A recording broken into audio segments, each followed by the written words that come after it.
Bien au-dessus de notre planète, la Station spatiale internationale orbite dans le vide silencieux et impitoyable de l'espace. Cette structure massive est une merveille d'ingénierie humaine, protégeant son équipage de l'environnement hostile extérieur. Pourtant, même avec sa conception robuste, la station fait face à une menace constante et invisible qui exige une vigilance totale. Le danger provient de minuscules fuites d'air persistantes qui menacent l'atmosphère pressurisée à l'intérieur de la station. Le maintien d'un environnement stable est essentiel à la survie des astronautes qui vivent et travaillent à bord. Même un trou microscopique, pas plus grand qu'une pointe d'aiguille, peut entraîner une chute de pression dangereuse. Au fil du temps, ces petites fuites d'air peuvent compromettre la sécurité et l'intégrité de l'ensemble du laboratoire en orbite. La détection de ces fuites est un jeu du chat et de la souris complexe et à enjeu élevé qui se joue en microgravité.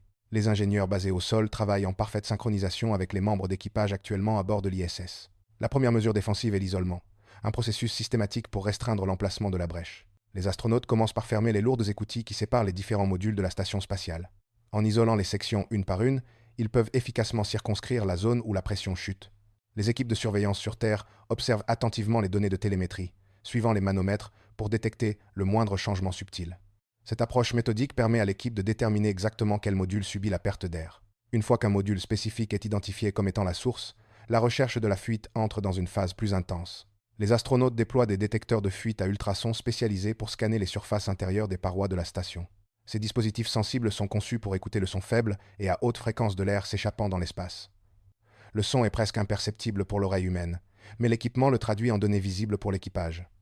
Au-delà des capteurs de haute technologie, l'équipage s'appuie parfois sur des méthodes étonnamment simples et rudimentaires pour trouver le coupable. Les particules en suspension, comme les feuilles de thé ou les petits morceaux de papier, peuvent servir d'indicateurs visuels du flux d'air. Ces minuscules objets dérivent à travers la cabine, attirés vers la fuite par le léger mouvement de l'air qui s'échappe. C'est un moyen intelligent et intuitif de visualiser les courants invisibles qui mènent directement au site de ponction. Une autre technique consiste à appliquer du ruban adhésif spécialisé ou un produit d'étanchéité temporaire sur les fissures ou les joints suspects.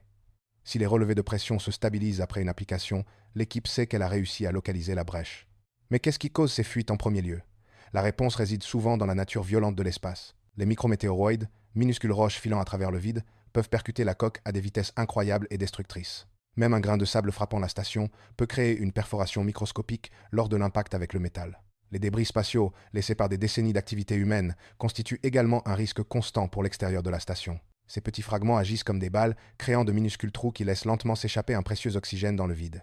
Au-delà des impacts externes, la station doit également faire face aux contraintes internes de sa propre structure complexe. La fatigue des matériaux est un facteur important pour la santé à long terme des modules vieillissants de la station spatiale. La station subit des cycles thermiques extrêmes alors qu'elle orbite autour de la Terre environ toutes les 90 minutes.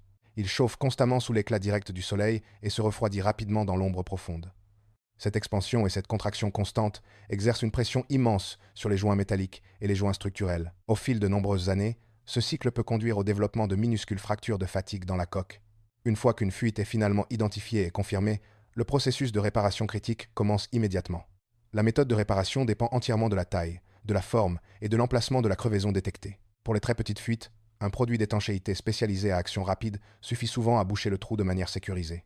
Pour des brèches plus importantes, l'équipage pourrait avoir besoin d'installer une pièce métallique permanente et renforcée. Cela nécessite des outils de précision et une coordination minutieuse pour garantir que le patch soit hermétique et durable. La sécurité demeure la priorité absolue à chaque étape de la procédure d'identification et de réparation. La station est conçue avec de multiples systèmes redondants pour assurer la sécurité de l'équipage lors de ces événements. Une petite fuite est rarement une urgence immédiate, mais elle nécessite toujours une action rapide et décisive. L'équipage est hautement qualifié pour gérer ces situations, assurant le bon fonctionnement de la station malgré les risques. La Station spatiale internationale sert de salle de classe essentielle, nous apprenant comment maintenir la vie dans l'environnement le plus impitoyable qui soit. Chaque fuite réparée avec succès fournit des données précieuses pour les futures missions d'exploration spatiale à long terme. Ces leçons aident les ingénieurs à concevoir des habitats encore plus résilients pour la prochaine génération de voyages spatiaux. Alors que l'humanité se tourne vers des missions ambitieuses vers la Lune et Mars, ces défis deviennent encore plus cruciaux. Comprendre comment gérer l'intégrité structurelle est essentiel pour notre voyage plus loin dans le système solaire. Nous apprenons comment maintenir des environnements pressurisés loin de l'étreinte protectrice de notre planète d'origine. La vigilance constante de l'équipage garantit que la station demeure un foyer sûr et productif pour la science. Ils sont les gardiens de ce laboratoire flottant, effectuant la maintenance essentielle pour le maintenir opérationnel. Leur travail garantit que l'ISS continue d'orbiter autour de notre planète, servant de phare à la coopération internationale. Chaque jour, la station fournit des informations uniques que nous ne pouvons tout simplement pas obtenir depuis la surface de la Terre. En maîtrisant l'art de la détection et de la réparation des fuites, nous bâtissons les fondations pour les futures colonies. La résilience de la station reflète l'ingéniosité et la détermination des personnes qui l'ont construite. Cela témoigne de notre capacité à nous adapter et à survivre dans les étendues vastes et vides de l'espace. Alors que nous nous tournons vers l'avenir, les leçons apprises ici guideront notre chemin vers les étoiles. Avant de finir, si tu aimes les histoires vraies les plus incroyables de l'histoire, abonne-toi à Instant Curieux. Parce que la prochaine histoire est encore plus folle. L'ISS continuera d'orbiter pendant les années à venir, protégé par les soins de ceux qui y vivent. Cela demeure notre pont le plus important vers l'inconnu, maintenant vivant le rêve de l'exploration spatiale.